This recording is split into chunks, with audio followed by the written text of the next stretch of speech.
Welcome to Layers of Communication with your host, Lydia Taggart. Life presents experiences that add a layer to who we are and how we see the world, affecting how we communicate. Lydia is here to help you take apart the layers and create new ways to connect and build relationships. So now, please welcome the host of Layers of Communication, Lydia Taggart. Hello and welcome to Layers of Communication.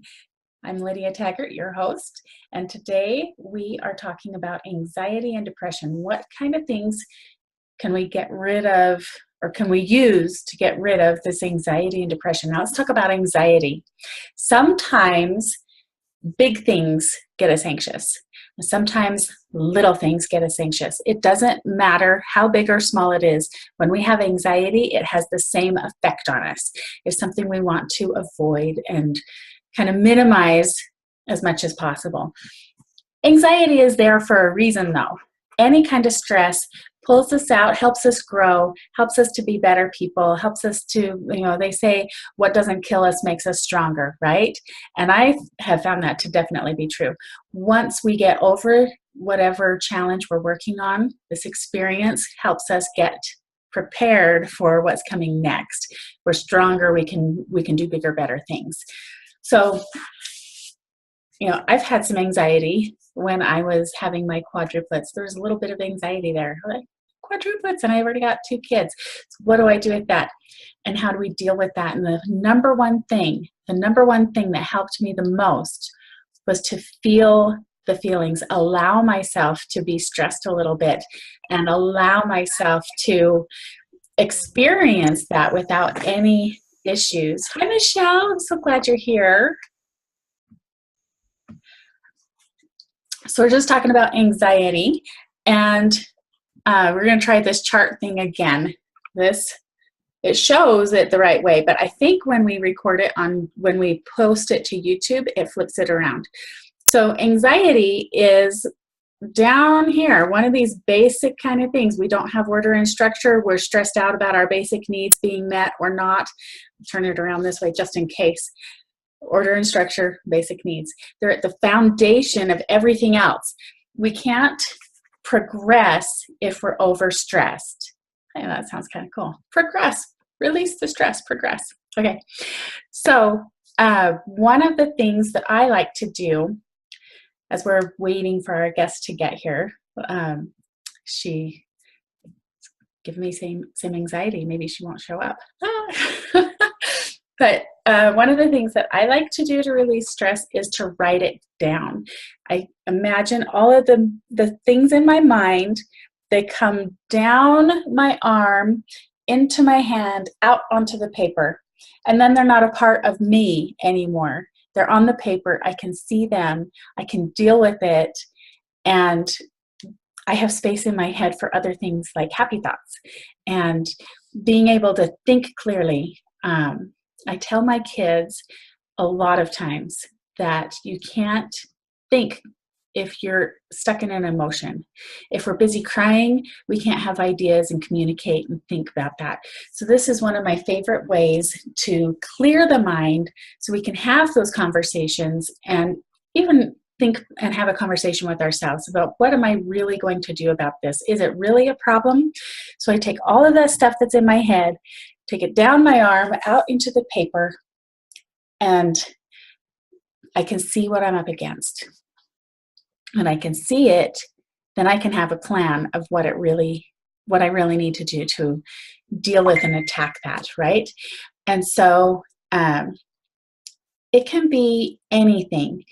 Don't limit yourself. Don't judge yourself as the stuff's coming out. Right? We just want to get it out so we can see what it is. And these thoughts that are in our heads, they're there for a reason. It could be a good reason, it could be a bad reason. Somebody else could have put it there for us, put ideas in our head and whatever. When we have it on the paper, we can see it and we can decide whether or not we want to believe it. A lot of the time, our ideas and things that are in our head, they're subconscious and we don't even know what's there. So this is one of my favorite tools to get it out on the paper. And then if you look at it, you say, okay, is this really worth stressing out over? Is this really an issue? Maybe it is. Having quadruplets is a real issue. I had to deal with that. No way around it. But if it's like the car's broken, okay, I could ride the bus, I could walk, I could get a bike, I could hitch a ride, I could change my appointment so I don't even have to go anywhere. There's options. And we don't have to stress over everything. But if it is something that needs attention, then we can say, yep, that one right there, I'm going to pay attention to that and see what I can do about it. One of the stresses that's coming up in our family this week is our health. We're realizing and recognizing our need to take better care of our bodies. And the food, is something. If one of your kids comes to you and says, hey, Mom, I want to eat less packaged food and more real food. Can you not buy the frozen burritos? Can we have like beans and tortillas and make a burrito? Yeah, that's a great idea, because that's part of our basic needs. And in case it goes this way, basic needs, the very base, taking care of our bodies, and that will support the rest of it, right? If we have our basic needs met, having our food, being upgraded and paying more attention to the food as a stressor, because that, I've shared before, the food has been a stress for our family from time to time. And we just need to give it a little bit more attention. And it doesn't really have to be like hours of attention.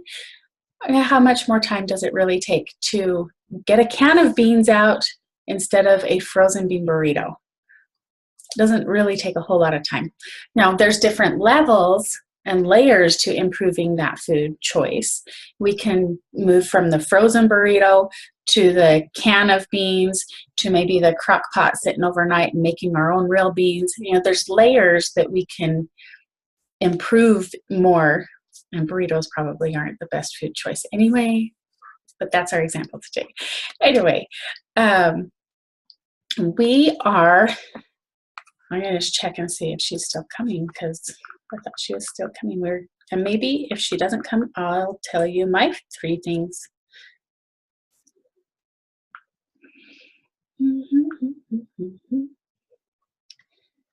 Let's see. Hang tight. Sorry about that.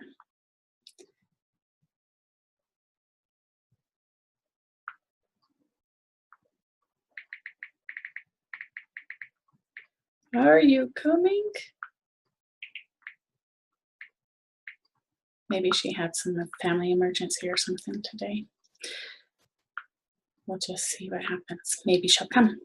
3 ways a self-love practice can eradicate anxiety. Okay, so that's one of my favorite things, is getting it out. And that's really taking care of ourselves. Self-love, loving ourselves, giving ourselves the time and attention that we need. When we feel strong, when we have, okay, coming back to this again. This is my favorite thing this week. Well, this month maybe. When we have our basic needs met, then we're able to provide some structure and order, right? Our basic needs is taking care of ourselves. We can't have somebody else take care of us if we're not going to take care of ourselves. Everything that is around us is because of the way we treat ourselves. And this is hard to deal with sometimes. If you're in an abusive relationship or you're feeling neglected, you got to take better care of yourself. And coming from where I have been at the place of life would just be better without me here, right? It would be a really big service if I would just go away. We need to take care of ourselves. Nobody else will if we're not taking care of us. And there's so much evidence, especially in my life, but there's scientific evidence and studies and everything that supports this too. When we take care of ourselves and we put ourselves first, then our family responds likewise. All the people around us respond likewise. If we go into a job interview and we're like, oh, well, yeah, I'm kind of good at some stuff. Or if we go in and we say, yeah, I'm really great at this, they respond differently because of what we put out. And we want to emulate's not the right word. We want to display how we want to be treated. Okay. So as we get up here, we want to make other people happy. We want to fulfill our goals about belonging. But down here, our basic needs, are we being fed? Are we being taken care of? Are we, flip it around just in case, we'll see what happens. are the needs of us being filled up? If we have a backpack and every chore or task that we need to do, every responsibility we put in our backpack, and it weighs us down, every once in a while we need to take it out and say, you know what, I think I'm done with that one. And that's one of the things that writing and getting it out on the paper does. When we do our nails, I had a friend she was signed up for some mentoring programs from one of my dear friends. And the first thing that she was asked to do as her mentoring was to paint her nails, give herself a manicure. Oh, she got so crazy mad. She's like, what does that have to do with anything? But as she did it, taking care of yourself, giving yourself that extra little bit of care, everybody else sees that you value yourself just a little bit more. And that little bit more, it changes, it ripples out through all the layers, and those layers get thinner if you're wanting to connect with other people. When we take care of the core, of what's at the center, all the other pieces, they get in alignment easier, as we've got that foundation taken care of, right? So we can give ourselves a little bit more time. Time is one of the best things we can give ourselves. Give us a little bit of relaxation, a little bit of focus, a little bit of listening, meditating, whatever it is. If you increase your time with yourself, and again, it doesn't have to be very long, because consistent effort gives consistent results. If we have a little bit of time every day, 5 minutes, 10 minutes, just these little pieces of time that we give ourselves, and we can write out and meditate, think, give ourselves time. Those are my 3 things. Okay, we have a chat comment. Let's see what it says. Don't know if chat comes through. Oh, it does. Yay. So Michelle says she did her makeup to boost herself, not for others. Painting her toes will do the same. Yes. And when I was 12 or 13 years old, I guess I was about 12, 13 years old, and I was in a class, and one of the teacher's questions was, what do you do to make yourself feel better? And that's what I said. I said, you know what? I put makeup on. I feel better when I have makeup on, and I take this time for myself. And everybody looked at me like, what? You're not going to go eat a cookie? Or, and I was like, well, yeah, I'm going to take care of me for a minute. And when I take care of me, I feel better. And, then I got all embarrassed because they were looking at me so weird. I was like, and then I wash it off. Yeah. Because I still want to like who I am on the inside too. And I love this thought that one of my friends taught me when I was early marriage time, probably, I don't know how many years ago that was, but I went to this class, and it was about taking care of ourselves. And, we always hear, don't judge a book by its cover, right? We want to know what's inside. We want to be sweet on the inside, be like a pineapple, and you're rough on the outside. Nobody really thinks a pineapple is beautiful necessarily. I've never heard anybody say pineapple is the most beautiful flower, but it's really sweet and yummy on the inside, and we can eat it and get nutrients and all that good stuff. But my friend, what I was taught was, don't judge a book by its cover, but be interesting enough that they want to pick it up. We want to have our outside nice enough that people are interested in knowing, getting to know what's on the inside. It's a first impression kind of thing. So yeah, we don't want to be stuck on the judgments, but we do want to take care of ourselves enough that people are interested in finding out more about us. Writing down, getting it out there. The next thing after we get our thoughts out and we see what they are, and we decide if we're going to buy into that as a truth or not. And then what do we do with it after that? We can say, this is not true. The next step is saying, have I bought into that thought? Do I agree with that thought? And what if I disagree? Well, then we're going to write the opposite over on another paper and say, if it said, I'm not good enough, my efforts aren't good enough, then we're going to say, I am good enough, my efforts are good enough, and add something to tip the scale. So we want to add something to tip it to the positive. And it's really good to connect it to our bodies because we have a hard time connecting with our bodies. So if we say, what was it I said? I'm not good enough. We're going to change it to I am good enough and I have awesome biceps. Whoa.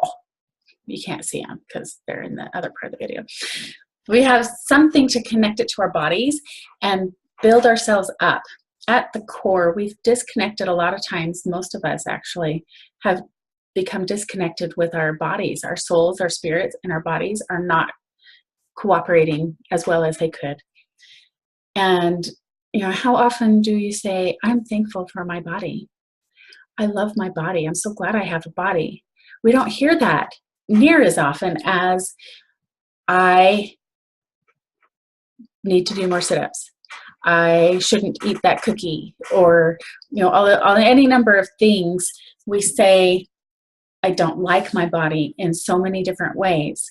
So let's change that. As we're looking at our paper, we get all the anxiety kind of thoughts out onto the paper. We choose one that we disagree with, and we change it to its opposite, and then add a positive compliment connecting to our body. And it sounds funny, it doesn't seem like it would relate, but it really makes a huge difference.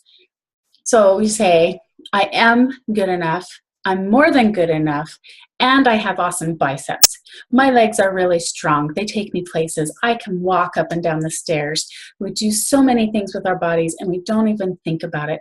I'm breathing really easily today. I don't have congestion. I'm not having an asthma attack. My body's doing so great. I'm so thankful for my body taking good care of me. We can layer all of these compliments onto ourselves, and then you know what our body says? Oh, thank you. Our body thanks us back, right? And then we are filling this basic need down here, basic needs,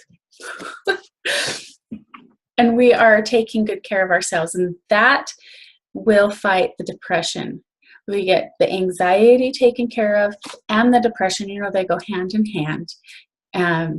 That's what we just need to love on ourselves, give ourselves some time, give ourselves positive, and get the negatives out. And it doesn't have to be about ourselves. A lot of times it is, but it could be something like, I'm worried about having good shoes, or I haven't fed my kids lunch yet. I forgot to send them lunch to school with them, or any of these worries that we have. If they build up, we want to take them out and say, you know what? I forgot to feed my kids lunch. Have you done that before? I have. I did. Well, they lived. We all lived. And I say, you know what? Maybe getting your school lunch is a responsibility that they need to take care of a little bit more. So here's another tip for dealing with anxiety and depression. Delegate. Don't be afraid to share the responsibilities. We think that we need to take care of our kids, and we do, but we forget that our end goal of raising our children is to have them become good, functioning, healthy, happy adults, which means they would be taking care of their own lunch. If they're 25 years old, I'm not going to be packing them a lunch. When they get old enough to go, hey, mom forgot to feed me, it's okay to let them cooperate and participate in putting their lunch together. It's okay. There's levels of this too. It's okay to let them be in charge of their own bedroom. It's their room. Let them have their space that they're in charge of. If we wait until our kids are adults and they're like 20 years old or 25 years old, if we wait until they're already grown and venturing out on their own before we let them have any personal responsibility, then how are they going to be able to do that? Then they have these big adult responsibilities that they haven't practiced on the little growing up responsibilities. And okay, here is Lindsay. I'm going to have to tell her, hang on, she's calling. I don't know how to answer my phone while I'm on here, sorry.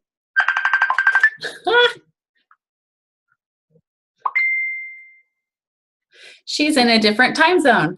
That's what happened. Okay, we'll probably reschedule with her because we're almost out of time. How do I find her and tell her? No worries.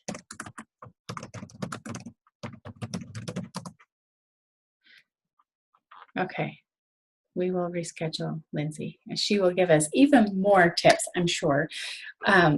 So getting it out, dealing with the paper, having a positive balance, tipping and connecting with our body. That's the first one. Giving ourselves more time. That's the second tip. And the third tip that I'm sharing with you today is delegating. Don't be afraid to delegate. And remember that feelings are meant to be felt.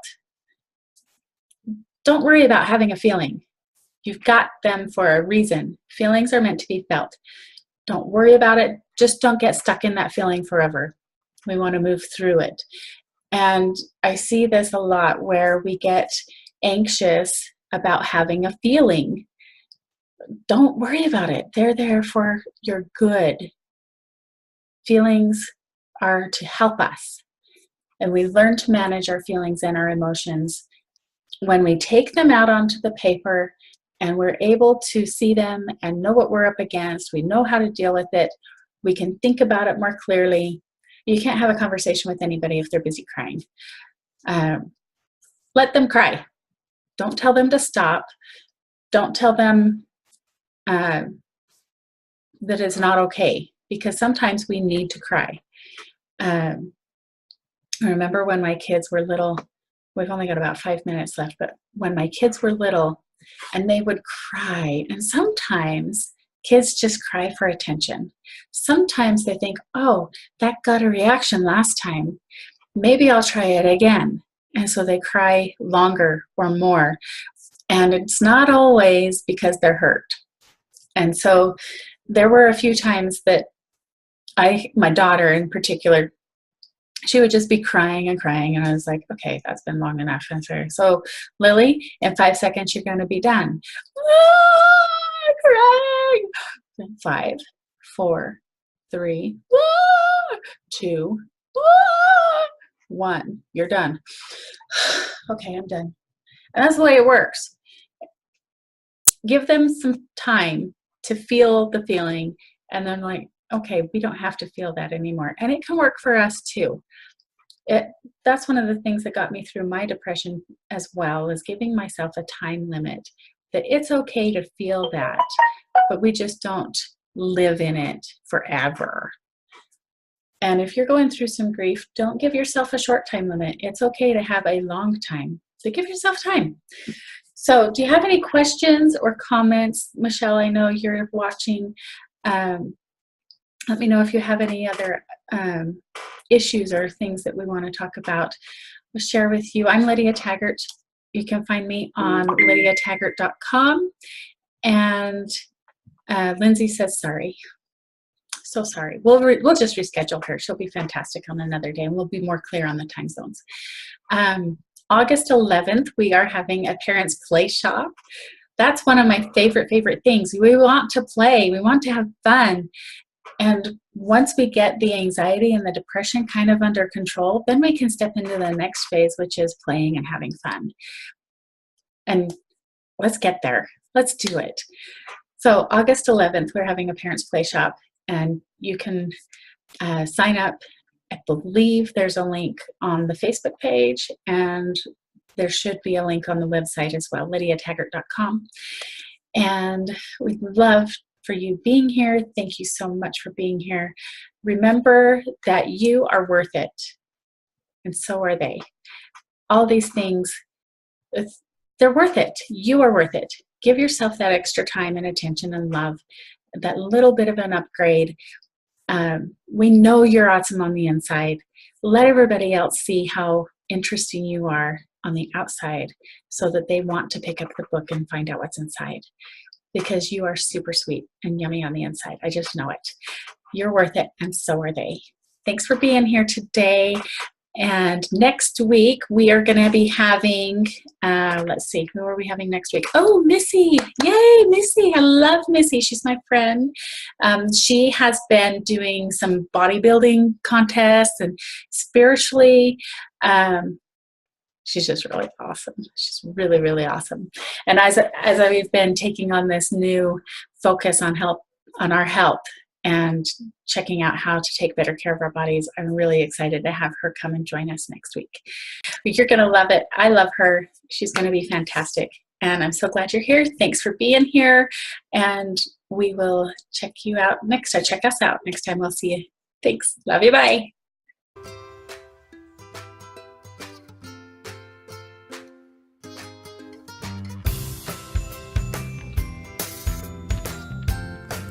You've been listening to Layers of Communication with your host, Lydia Taggart. Tune in next week as we discover the layers in order to communicate and connect down to your core on Lydia Taggart's Layers of Communication.